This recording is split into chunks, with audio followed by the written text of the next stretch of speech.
جب دانش اسکول بننے شروع ہو گئے تو ایک دن میں رحیم یار خان کے دانش اسکول میں گیا. وہاں پر میں نے جب بچوں کو ملا تو یہ قصہ میں آپ کو سنانا چاہتا ہوں. مولانا والد صاحب آپ کی خدمت میں اور چیئرمین این ڈی میں آپ کی خدمت میں سنانا چاہتا ہوں. گورنر صاحب آپ کی خدمت میں. اس بچی کا نام تھا عائشہ.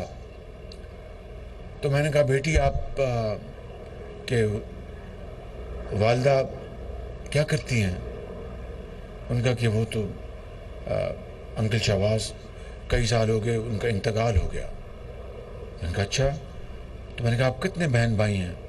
اس نے کہا ہم 4 بہن بھائی ہیں. تو میں نے کہا کب انتقال ہوا؟ کہ میں بہت چھوٹی تھی. تو اس کے بعد میرے چچا نے ہمیں اسکول میں داخل کروایا مجھے.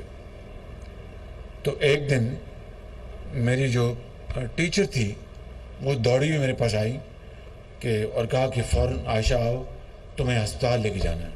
میں نے کہا خیر تو ہے؟ میں نے کہا ہاں چلو میرے ساتھ. کہتے انکل میں ہسپتال پہنچی. میرے والد روڈ ایکسیڈنٹ میں زخمی ہوئے. میرے جانے سے پہلے وہ بھی اللہ کو پیارے ہو گئے. تو ہم 4 بہن بھائی یتیم ہو گئے. کوئی ہمارا پرسان حال نہیں تھا. وہ بات لمبی ہے، مختصر کرنا چاہتا ہوں. اس نے کہا کہ انکل یہ اسکول جو دانش ہے، اب میرے والد کی بھی شفقت یہاں ملتی ہے اور والدہ کی بھی شفقت یہاں ملتی ہے. یہاں پر ڈومیٹریز ہیں اور ہم جب اپنا کلاسز شاندار ہیں، بہترین اساتذہ ہیں. جب ہم چھٹی کر کے جاتے ہیں تو کھیل کود کے میدان ہیں اور باقاعدہ سیکیورٹی ہے. بچیوں کا اسکول علیحدہ اور بچوں کا علیحدہ ہے. اور جب ہم جاتے ہیں اپنے کمروں میں تو بستر ہمارے لگے ہوتے ہیں. ہمیں کوئی بستر بنانے کی ضرورت نہیں ہوتی. پھر وہ بلاتے ہیں کہ آئیں کھانا کھائیں. ٹیبلز پہ کھانا لگا ہوتا ہے.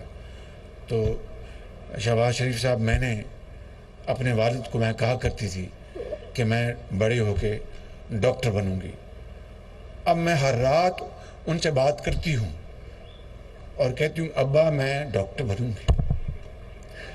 یہ اسکول بنا ہے آپ کے لیے، لیکن یہ کافی نہیں ہے.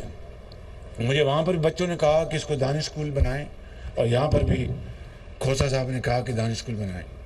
میں آج بطور ایک پاکستانی کے آپ کے خادم کے میں یہ اعلان کرنا چاہتا ہوں بڑے انکساری سے اور انشاءاللہ پورے اعتماد سے کہ نہ صرف یہ صوبت پور کا اسکول دانش اسکول کے ہم پلہ ہوگا، بلکہ وزیر اعلیٰ بلوچستان اور گورنر کی مشاورت سے پورے بلوچستان میں 12 اسکول اور بنائیں گے دانش انشاءاللہ.